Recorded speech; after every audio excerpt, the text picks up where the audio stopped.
Assalamualaikum warahmatullahi wabarakatuh. Salam sejahtera untuk kita semua. Saat ini saya berada nih di Man Insan nih, Cendekia. Ini berada di daerah Serpong masuknya ya, Kota Tangerang. Ternyata luas banget ya, luar biasa. Dan saya itu ngisi pelatihan untuk para guru ya. Nah, ini sekarang adalah sesi tanya jawabnya. Seperti apa? Ikuti terus dalam video ini. Tapi sebelumnya jangan lupa untuk di like, share, comment, and subscribe. Bagi yang belum subscribe, segera subscribe untuk terus terupdate dengan video pendidikan anak dan kulineran. Kemudian yang ingin saya tanyakan menarik tadi Ibu terkait dengan Permendikbud PDKSP berkaitan dengan kekerasan seksual. Namun tadi belum disampaikan ya Bu terkait kalau kekerasan seksual, karena di SMA Daroma nanti berasrama tapi semuanya putra semua Ibu. Jadi untuk mengantisipasi terkait kasus mohon maaf penyimpangan sesama jenis Ibu. Nah, tadi mungkin belum disinggung juga, namun saya sudah cukup mengambil salah satu pendekatan juga yang disampaikan melalui pendekatan disiplin positif, itu mungkin bisa diterapkan. Yang ingin saya tanyakan adalah terkait langkah konkret Ibu yang mungkin direkomendasikan dari KPAI berkaitan dengan tindakan preventif agar tidak sampai terjadi penyimpangan tersebut, karena mungkin berasrama semuanya laki-laki, tidak dipungkiri ada kemungkinan bisa terjadi. Jadi agar preventif agar tidak sampai terjadi, dan juga kalaupun nanti terjadi tindakan represifnya itu seperti apa langkah konkretnya. Mungkin itu saja, terima kasih, mohon maaf dari saya. Air minum dan sebelumnya Al-Azhar dan sebelumnya juga SMA masa depan. Nah, di SMA masa depan ini sudah menerapkan positif disiplin jauh sebelum Kemendikbud itu memperlakukan terkait undang-undang disiplin positif. Di mana ketika waktu itu saya menjadi guru PAI dan musrik di sekolah SMA masa depan itu memang ada banyak positifnya, tetapi ada juga kelemahan kekurangan dari disiplin positif ini. Kalau menurut saya, yang saya teliti, yang saya pahami, yang pertama itu butuh waktu yang lebih lama itu, karena anak itu tidak langsung paham terkait disiplin positif, jadi butuh jangka waktu yang lama terkait hal itu. Yang kedua, sulit diterapkan pada semua siswa. Jadi ada beberapa siswa yang sulit di sana, bisa jadi dia berpotensi disalahgunakan nih positif disiplin ini. Misalkan ketika datang ke sekolah tepat waktu, kemudian karena gurunya atau muslimnya itu tidak boleh menghukum secara kekerasan atau secara pokoknya tidak boleh menghukum, harus melakukan mediasi dan sebagainya. Ada yang siswa-siswa ini berpotensi untuk melanggar kembali, gitu kan? Kemudian dia tidak kalau bahasa Sundanya misalnya kita hanya ada dua manusia, si A dan si B, yang satu menuduh dan satu merasa tidak melakukan, gitu ya, atau mungkin tidak sengaja melakukan, tapi yang satunya sudah merasa itu istilahnya berlebihan, gitu ya. Nah, gimana kita menghadapi itu, gitu? Karena isu misalnya kayak yang kekerasan seksual atau pencurian itu kan dampaknya istilahnya, misalnya dia sekedar dituduh gitu, itu dampaknya buat orang yang tertuduh ini juga sama buruknya gitu dengan orang yang misalnya memang dia pelaku terus terhadap korban pelecehan seksual. Iya. Seperti itu. Terima kasih. Assalamualaikum warahmatullahi wabarakatuh. Waalaikumsalam.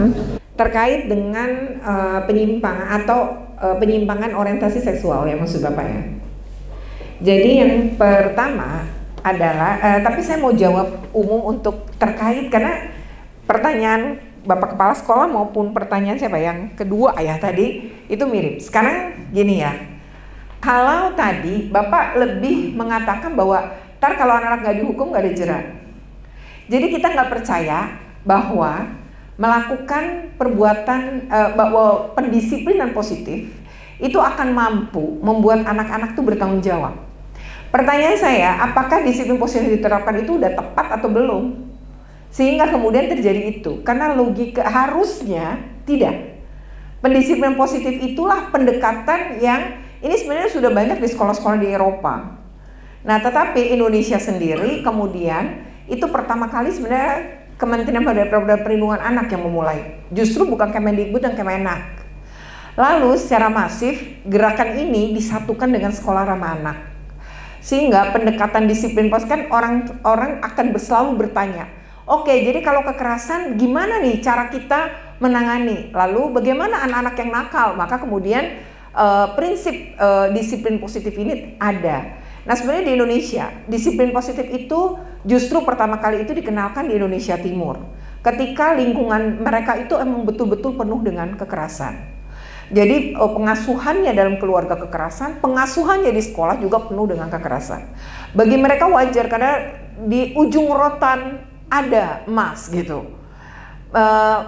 Saya pernah nangani kasus, terus di Indonesia Timur terus begini katanya, nggak apa-apa lah Bu Retno, dipukul pakai mistar, kan yang penting nggak berdarah. Jadi kalau berdarah-darah baru salah gitu.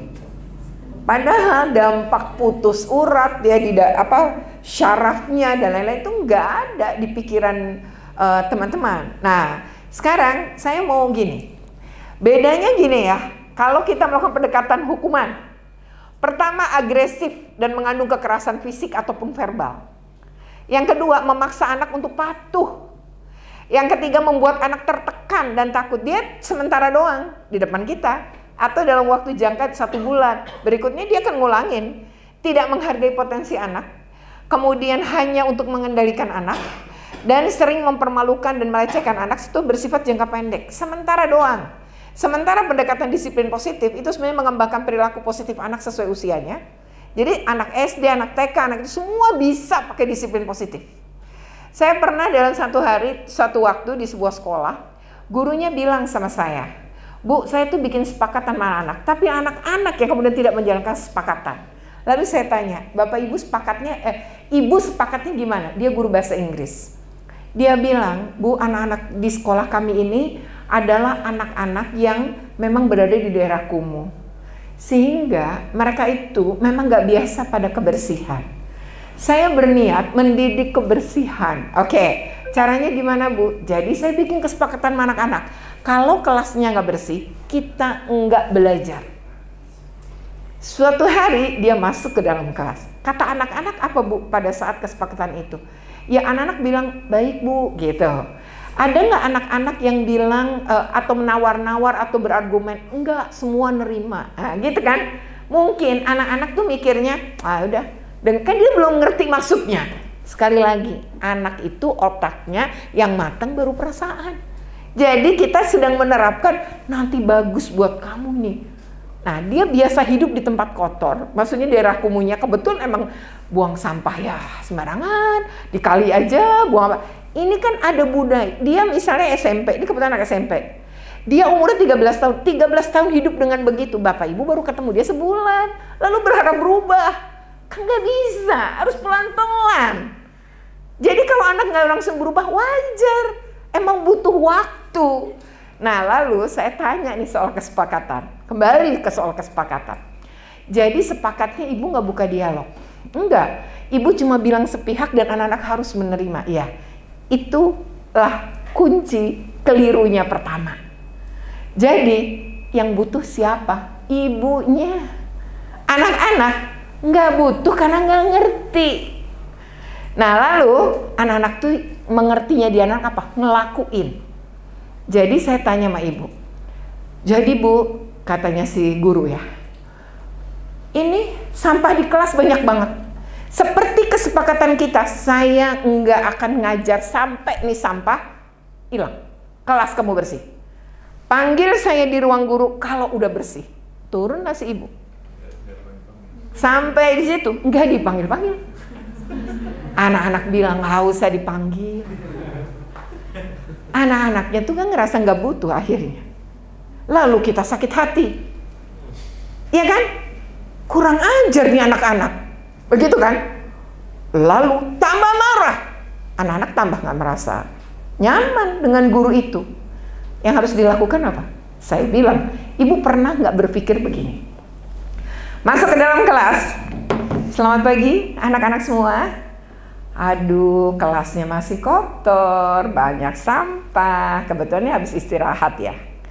Gimana kalau kita kerjain? Cepat sekarang, pungut semuanya. 1, 2, 3 berdiri semua. Ibu gurunya ngambil. Kalau perlu, ibu gurunya bawa kantong plastik tiap masuk. Ayo, ambil semua. Coba di kolong-kolong ada nggak? Ayo di kolong guru. Ah, nih ada nih. semua ibunya aktif, ayo.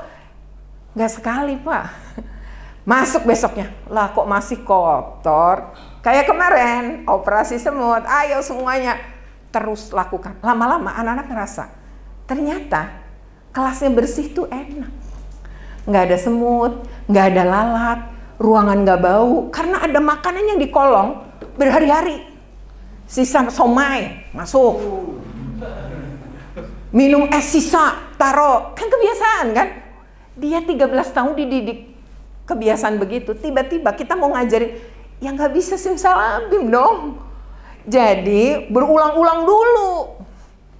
Kan anak.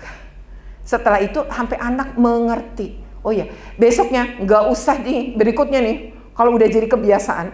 Dan jangan ibu itu doang yang lakuin, saya bilang. Guru-guru yang lain, Bu Kepsek, harusnya punya pendidikan yang sama. Jadi disiplin positif itu harus budaya sekolah. Nggak bisa hanya 1-2 guru mempraktekkan di sekolahan.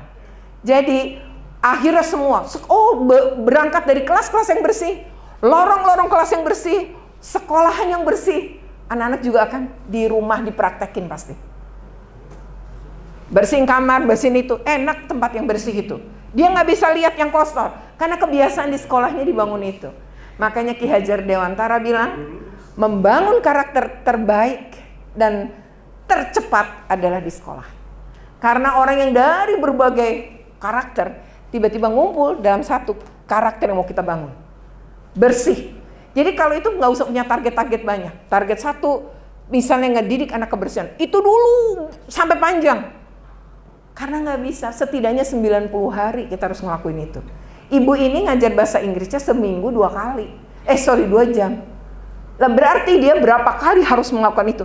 Tapi kalau itu jadi gerakan bersama sekolah, kan bisa dalam waktu 3 bulan. Percayalah, ketika kita melakukan dalam sebuah budaya yang sama, kita bisa. Jadi kalau anak-anak udah dinasehatin masih begitu, udah di ini masih di situ, sabar.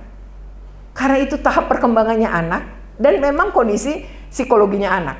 Jadi ketika kita harusnya memanfaatkan kesalahan anak sebagai peluang untuk pembelajaran. Dalam disiplin positif tuh begitu. Anak termotivasi juga akhirnya. Ya karena dia merasa dihargai. Ingat, otaknya anak yang matang perasaan. Jadi ketika kita memperlakukan dia dengan pada dia bersalah, tapi kita memberi tanggung jawabnya atau pembelajaran kepada dia dengan cara-cara manusiawi, dia juga akan belajar.